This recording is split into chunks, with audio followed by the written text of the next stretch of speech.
Hello दोस्तों, कैसे हैं आप सब लोग?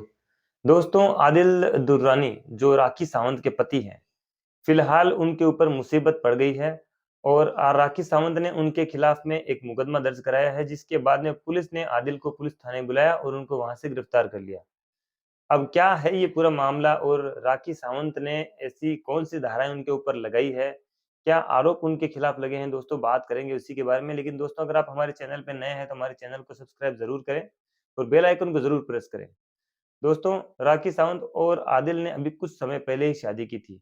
लेकिन अब ये सुनने में आ रहा है कि राखी सावंत ने उनके खिलाफ एक मुकदमा पुलिस थाने में दर्ज करवाया है, जिसके बाद पुलिस ने उन्हें पूछताछ के लिए बुलाया और वहाँ से उनको गिरफ्तार कर लिया। राखी सावंत ने उन पे ये आरोप लगाए हैं कि शादी के बाद आदिल ने उनके साथ में मारपीट की, लगातार उनके ऊपर हाथ उठाते आ रहे हैं और उनको तंग परेशान कर रहे हैं, मेंटली और फिज़िकली उनको जो हैरेस किया जा रहा है। राखी सावंत ने आगे उनके ऊपर ये भी आरोप लगाए हैं कि आदिल ने उनके खाते से 1.5 करोड़ रुपए समथिंग रकम भी निकाल ली और उनकी अलमारी में जो राखी सावंत के गहने पड़े थे और उनकी माता के गहने पड़े थे, वो भी आदिल ने वहाँ से निकाल लिए और उनको गायब कर दिया। तो जब पुलिस में ये शिकायत दर्ज कराई, तो पुलिस ने उनके खिलाफ में आईपीसी के सेक्शन 323 और 406 में मामला दर्ज किया।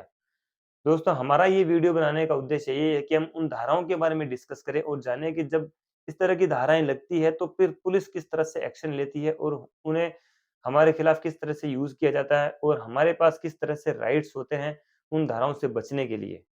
तो दोस्तों, आईपीसी का सेक्शन 323 ये कहता है कि जब किसी व्यक्ति के खिलाफ में मारपीट की जाती है और उसको साधारणतः चोट पहुँचाने के उद्देश्य से उसके साथ मारपीट की जाती है, तो आईपीसी का ये सेक्शन लागू होता है।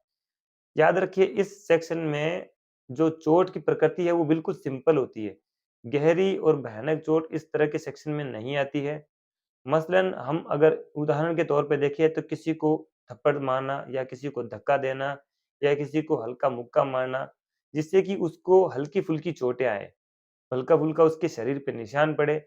लेकिन अगर चोट इस तरह की हो कि उसकी बॉडी में पेन ज़्यादा हो, उसको ज़्यादा दिनों तक हॉस्पिटलाइज़ रहना पड़े, उसकी हड्डी-वड्डी कहीं टूट जाए या फिर शरीर का कोई जो है पार्ट, उस पे ज़्यादा गहरा चोट अगर लग जाए, तो फिर 323 उसके ऊपर नहीं लगेगी, उसके ऊपर 325 या 326 जैसे गंभीर अपराध लगेंगे।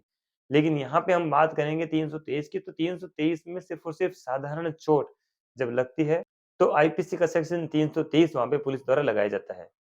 दूसरा सेक्शन राखी सावंत ने अपनी एफआईआर में दर्ज कराया, तो आईपीसी का सेक्शन 406 होता है कि क्रिमिनल ब्रीच ऑफ ट्रस्ट, मतलब हिंदी में इसको कहें तो आपराधिक न्यास भंग। 406 ये कहती है कि अगर आपकी कोई वस्तु आप किसी को यूज़ करने के लिए देते हैं, रखने के लिए देते हैं या उसको एज़ अ ट्रस्टी बना के देते हैं, लेकिन वो व्यक्ति उस वस्तु का गलत तरीके से इस्तेमाल करता है या उसको अपने बिहाफ़ पे किसी और व्यक्ति को ट्रांसफ़र कर देता है, उसको सेल कर देता है या उसकी जो स्थिति होती है वास्तव में उस वस्तु की या उस चीज़ की, उसमें बदलाव कर देता है, तो फिर उसके ऊपर criminal breach of trust 406 IPC का सेक्शन लगता है। इसमें 3 साल तक की सज़ा का प्रावधान है और जुर्माने का भी प्रावधान है। आईपीसी के सेक्शन 323 और 406 जो आदिल दुर्रानी के खिलाफ लगे हैं, ये सब बेलेबल ऑफेंस है। हालाँकि पुलिस ने उनको गिरफ्तार कर लिया है। अगर वो अ, कोर्ट में अपनी बेल के लिए भी अप्लाई करेंगे, तो संभवतः उनकी बेल भी हो जाएगी। लेकिन देखना पड़ेगा कि मटीरियल एविडेंस क्या है।